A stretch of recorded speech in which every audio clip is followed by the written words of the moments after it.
حضور اقدس یہ فرمائیے کہ آپ کے بچے ہیں؟ الحمدللہ. بیٹیاں بیائیں؟ الحمدللہ. 3 بیٹیاں ہیں اور تینوں کی الحمدللہ شادی ہو گئی. بیٹے کی بھی رشتہ. جہیز لیں گے اپنے بیٹے کے لیے؟ وہ جو جہیز ہوتا ہے تو وہی آیا تبرکن جو آتا ہے. تبرکن آیا. اچھا بیٹیوں کو جہیز دینا آپ کو اچھا لگتا ہے برا لگتا ہے؟ بہرحال الحمدللہ. اگر کوئی داماد آ کے نالائق قسم کا مانگے کہ جناب یہ میرے داماد بہت اچھے ہیں. اچھے داماد ہیں اللہ نے. واہ واہ واہ واہ سبحان اللہ. حضور اقدس اگر ایک چیز سوال کے طور پہ ضمنی طور پہ اور اگر اجتماعی معافی اگر کوئی غلط سوال ہے تو میں صرف ایکڈیمکس کی بات کر رہا ہوں. اگر ایک چیز رسول پاک صلی اللہ علیہ وسلم نے نہ کی ہو, ایک چیز جو ہے حضرت ابو بکر صدیق نے نہ کی ہو, ایک چیز حضرت عمر خطاب نے نہ کی ہو, ایک چیز حضرت عثمان نے نہ کی ہو, پھر وہ چیز حضرت امام علی کرم اللہ نے نہ کی ہو اور میں وہ کروں تو کیا اس کو بدعت کہیں گے یا نہیں؟ دیکھیں بلال بھائی, جہیز کا موضوع تھا اور اس میں جو ہے تحفے کے حوالے سے اچھا میں نے بات بالکل مختلف کی ہے. دیکھیں ہاں تحفہ تو جائز ہے, ہم جہیز کے اوپر آ رہے ہیں کہ آقا کریم علیہ السلام کی سیرت میں یہ چیز نہیں ملتی کہ حضور نے دیا ہو. اب آپ اس کو کہیں گے بدعت, تو بالکل یہ بدعت ہے. اسلام کے اندر نئی چیز کا ایجاد ہے.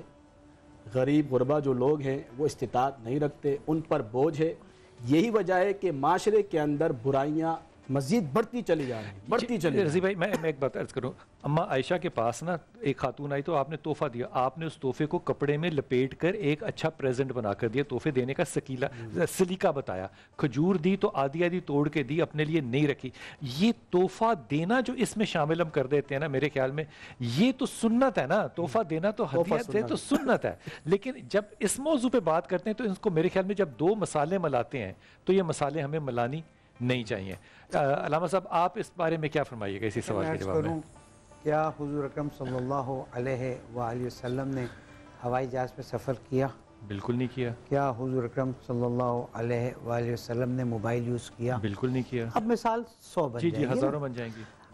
بعض چیزیں ایسی ہیں جس سے سختی سے منع کیا گیا, ٹھیک, اور یہ اصول حلال محمد صلی اللہ علیہ وسلم حلال الی یوم القیامہ, وحرام محمد صلی اللہ علیہ وآلہ وسلم حرام الی یوم القیامہ.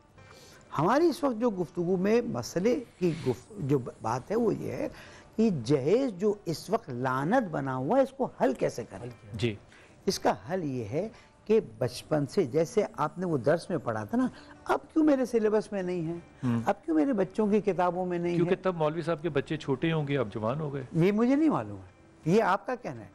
اگر تربیت گھر سے ہو, تربیت ممبر سے ہو, تربیت مجالس سے ہو, تربیت واعظ کے حس سے ہو کہ بھائی جب تم کسی کی بیٹی لا رہے ہو تو وہ تم پہ ایک احسان کر رہا ہے, بے شک. اب تم اس پہ بوجھ ڈال رہے ہو, تم اس پہ بوجھ بنا رہے ہو, یہ اللہ کو نہیں پسند ہے. اور جب جہیز کی وجہ سے, جیسے سالم بھائی نے, میں ان کے کاموں کی قدر کرتا ہوں, میرا لہجہ تھوڑا تلخ ہو اس کے لیے میں باقاعدہ معذرت کرتا ہوں, لیکن یہ بات یاد رکھیے کہ جہیز اگر تحفے کے عنوان سے دی جا رہی تھی اور اچھی چیز تھی, آج لعنت کی صورت بن کر آئی. میں نے اپنی 2 بیٹیوں کی شادی کی, اللہ کا بہت بہت احسان ہے کہ ہم نے جو بہتر سمجھا وہ کیا. سامنے والوں نے کبھی مڑ کے یہ نہیں پوچھا کہ یہ کیا ہوا, یہ کیا نہیں ہوا. اچھا ہماری خواجہ کمیونٹی میں رسم ہے, ہمیں جماعت میں فارم میں لکھنا پڑتا ہے, ہم پابند ہیں اپنی جماعت کے اصول کے کہ اس سے زیادہ نہ دے سکتے ہیں نہ زیادہ. اگر آپ کے پی کی طرف چلیں یا مڈل ایسٹ کی طرف جائیں تو وہاں پہ مرد باقاعدہ پیسے دیتا ہے شادی کرنے کے لیے.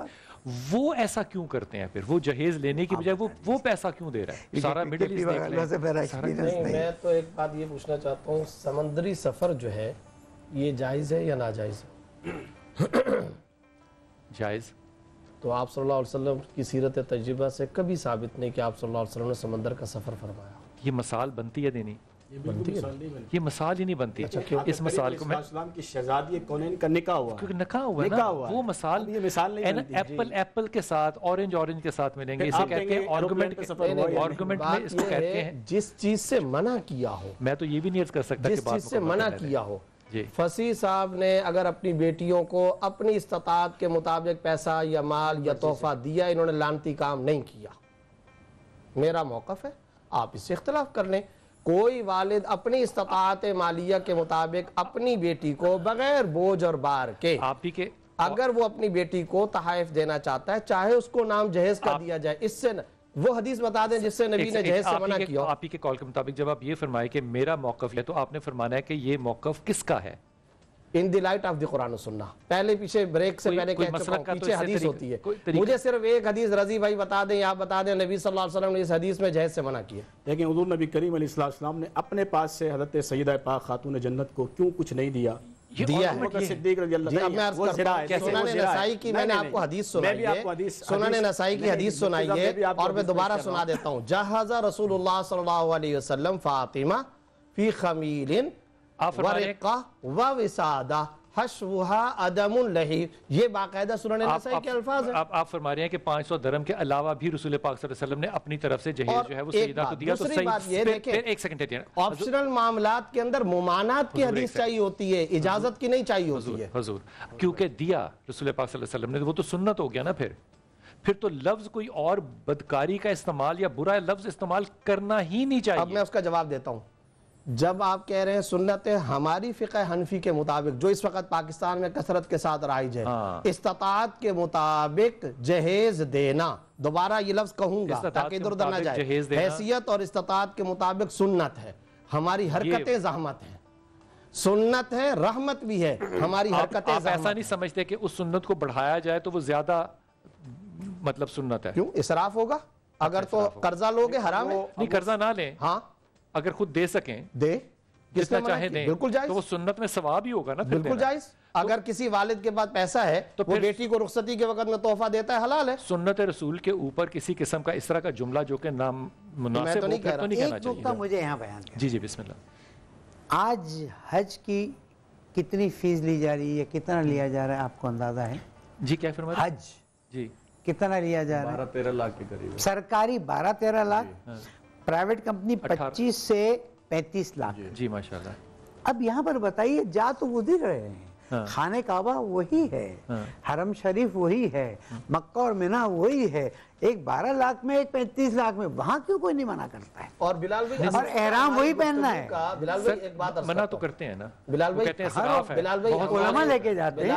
سر وہ تو کاروبار بن گیا نا. جی میں عرض کرتا کاروبار بن. ہمارے پروگرام کا جو اصل مرکز ہونا چاہیے تھا, ہم ذرا اس سے ہٹتے چلے جا رہے ہیں. ہمارے جو پروگرام کا اصل جو آج کا ایم ہونا چاہیے تھا وہ یہ ہے کہ جو معاشرے میں جہیز کے نام پر انتہائی فرسودہ ملعون قسم کی لعنتیں ہماری فرسودہ تصورات اور روایات کے مطابق رائج ہو چکی ہیں, اس کی وجہ سے جو طلاقیں ہوتی ہیں, تانا زنی ہوتی ہے, بیٹی کا جو بہو بن کر آئی رہنا حرام کر دیا گیا, اور پھر یہ جو کنٹینر اور یہ جو اسراف, اور پھر چاہے وہ ولیمے کے اندر ہو 26 کھانے, 20 قسم کے جوسز, اس کو کریٹیسائز کریں بجائے اس کے کہ ہم وہ کہیں وہ لفظ سنت ہے, وہ لفظ فلاں ہے. اس پر آنا چاہیے جو اصل معاشرے کا گند ہے, اس کو صاف کریں. میرے پہلے ہاتھ دیکھ لیں. جی جی دیکھ لیا آپ نے.